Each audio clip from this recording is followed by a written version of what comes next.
De seguro te has preguntado más de una vez, ¿de qué estamos hechos? Hay muchas respuestas a eso. Probablemente pienses carne y huesos. Puede ser un poco más específico. Somos un conjunto de biomoléculas predispuestas a interactuar entre sí de tal manera que conforman un sistema autosostenible gracias al fenómeno de emergencias, obviamente. Si eres un explorador de explicaciones más allá de la ciencia y sustancias que están más allá de lo legal, somos la dualidad creada por el universo de cuerpo y alma. Nuestro espíritu son las vibras y auras del tejido del universo.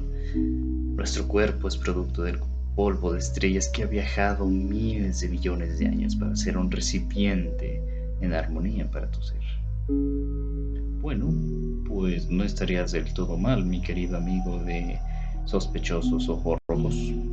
Somos esencialmente polvo de estrellas.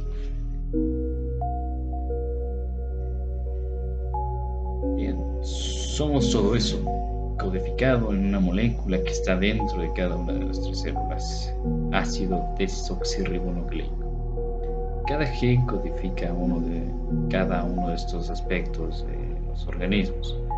Esta información se replica y puede variar gracias a cambios llamados mutaciones.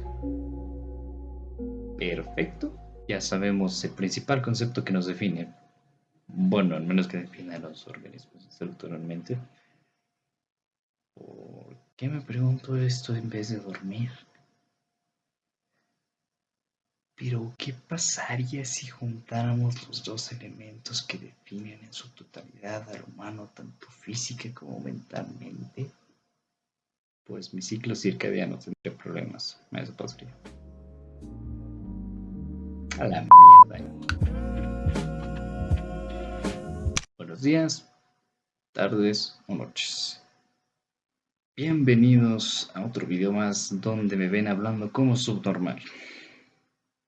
El día de hoy hablaré de la neurogenética. Gemini nos define la neurogenética como el estudio de las enfermedades neurológicas de origen genético, incluyendo tanto las hereditarias como aquellas donde la genética juega un papel importante en la predisposición o el desarrollo de la enfermedad. Investigar los factores genéticos en las enfermedades neurológicas ayuda a comprender mejor los mecanismos de la enfermedad, identificar factores de riesgo y desarrollar tratamientos más precisos. Ok, esta idea al parecer es la más consensuada y aceptada. Permítame explicar. Supongamos que hay dos conceptos que definen cómo es que el Homo sapiens moderno está formado.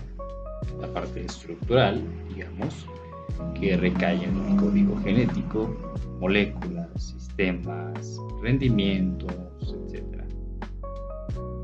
Y la parte humana, del comportamiento y movimiento, ideas y emociones, nuestra percepción de la realidad al fin y al cabo, que recae en el cerebro, no en chakras ni vibraciones del universo ni espíritus santos. Bueno, podríamos definir de manera muy general la neurogenética como la rama de la genética que estudia los genes y esos cambios del sistema nervioso. Ok, tal vez estés pensando, ¿por qué es tan especial esta neurogenética? Solo estás explicando la parte del código genético que codifica tu sistema nervioso central. Lo podrías hacer con la parte del código genético de tu pie. Pues sí podría exponer esa idea, pero ese no es el punto. Lo importante es que no me centraría en cómo el código genético afecta al cerebro, ¿sí?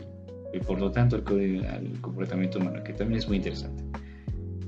Sino que esta neurogenética no solo se centra en cómo el código genético afecta al cerebro, sino que también estudiaría cómo el cerebro podría ser capaz, no de cambiar el código genético directamente, pero sí su expresión epigenética. Ahí se los dejo de tarea. Nuestro cerebro es muy poderoso. Es capaz de manipular increíbles cantidades de información y se ha demostrado que es capaz de incluso cambiar su estructura de acuerdo a los requerimientos del sistema, o sea, nosotros. A este concepto se le conoce como neuroplasticidad. Estos requerimientos significan una notable ventaja evolutiva, ya que podría generar una especie de adaptación al medio de una manera muchísimo más rápida que las adaptaciones convencionales. Es decir, que no tendremos que esperar millones de años como para que se vaya la apéndice por fin. ¿Sí?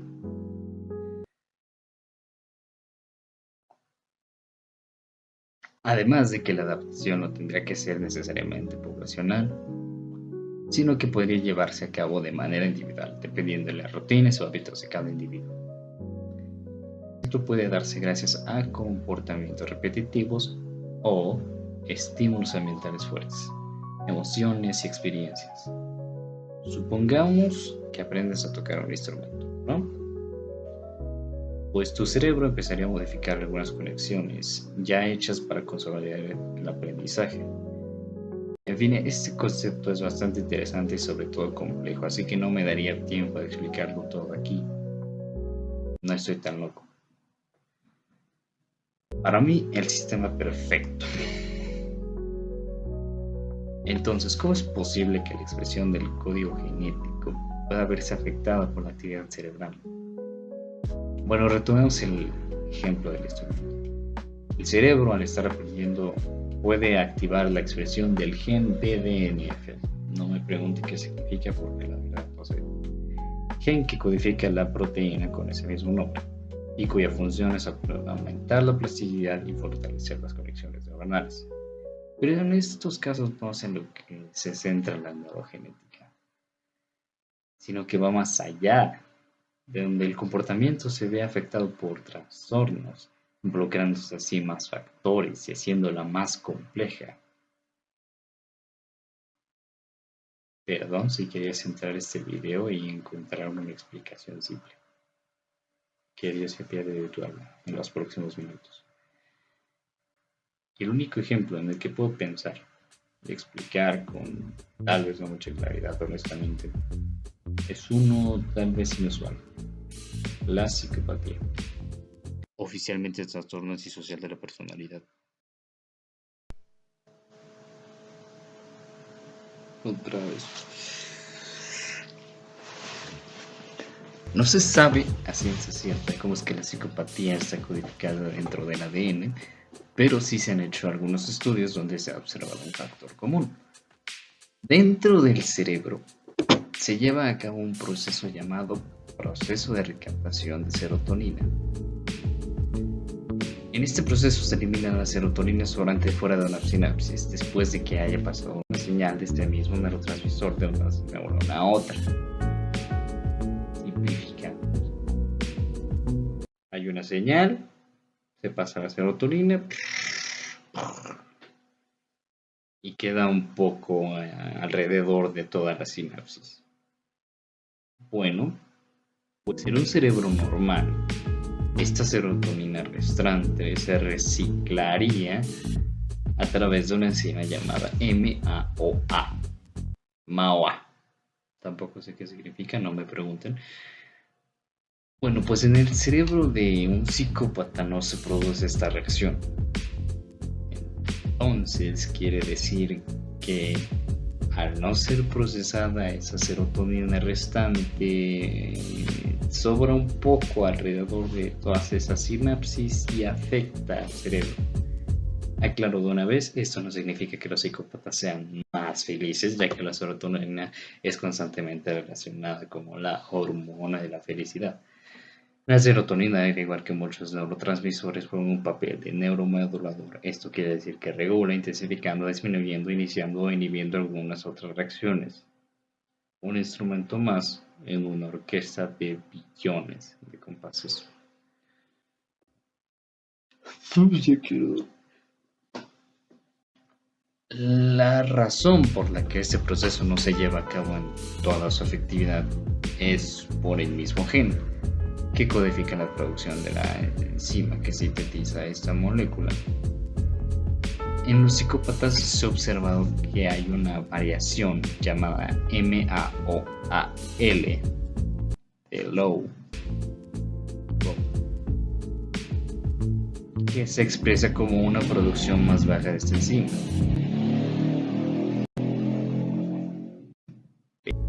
Perfecto. Hemos encontrado la razón de la psicopatía. Pues sí y no.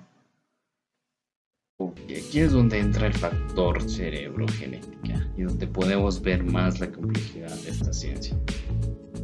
Que se tenga este gen no significa que uno sea psicópata, sino que tiene una predisposición genética a ser un psicópata. Para que este gen actúe activamente como el trastorno se necesita la presencia de otros factores, específicamente factores ambientales en el desarrollo del individuo.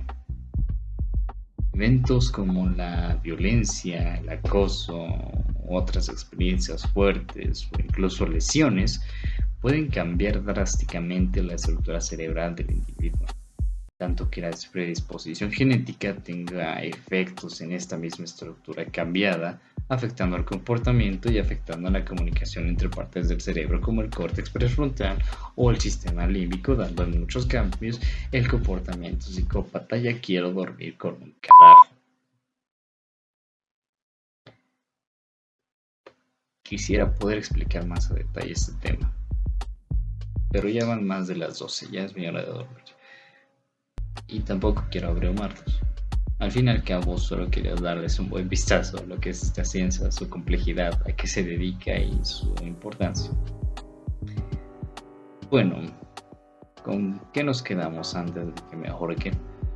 Podemos definir la neurogenética después de todo lo que hemos revisado como la rama de la ciencia que estudia cómo los genes influyen en el desarrollo y funcionamiento del sistema nervioso y cómo mutaciones o variaciones genéticas pueden dar lugar a enfermedades neurológicas o afectar el comportamiento, aparte de cómo la actividad cerebral puede influir en la expresión genética de algunos genes.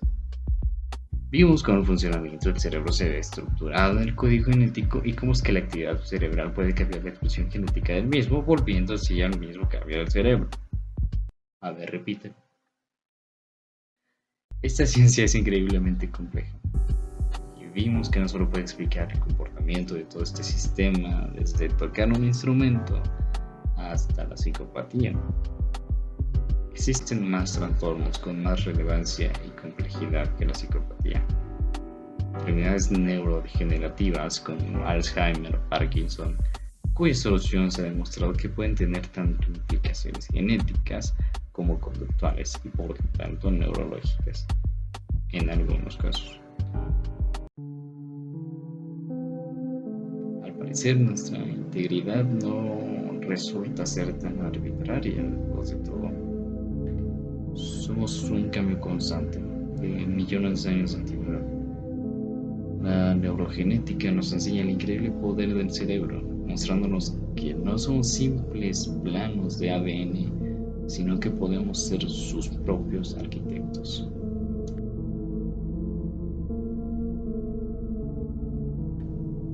Bueno, espero que les haya gustado este confuso video, cuyo guión lo hizo alguien cuya salud mental está comprometida a sus malos hábitos de sueño. Me gustaría saber qué piensan en los comentarios sobre este tema. Podrían surgir debates interesantes o amenazas por dejarlos con más preguntas que respuestas, lo normal. Pero más que nada, espero que se hayan saciado su necesidad de entender y concientizar sobre un tema más de la neurociencia. Ya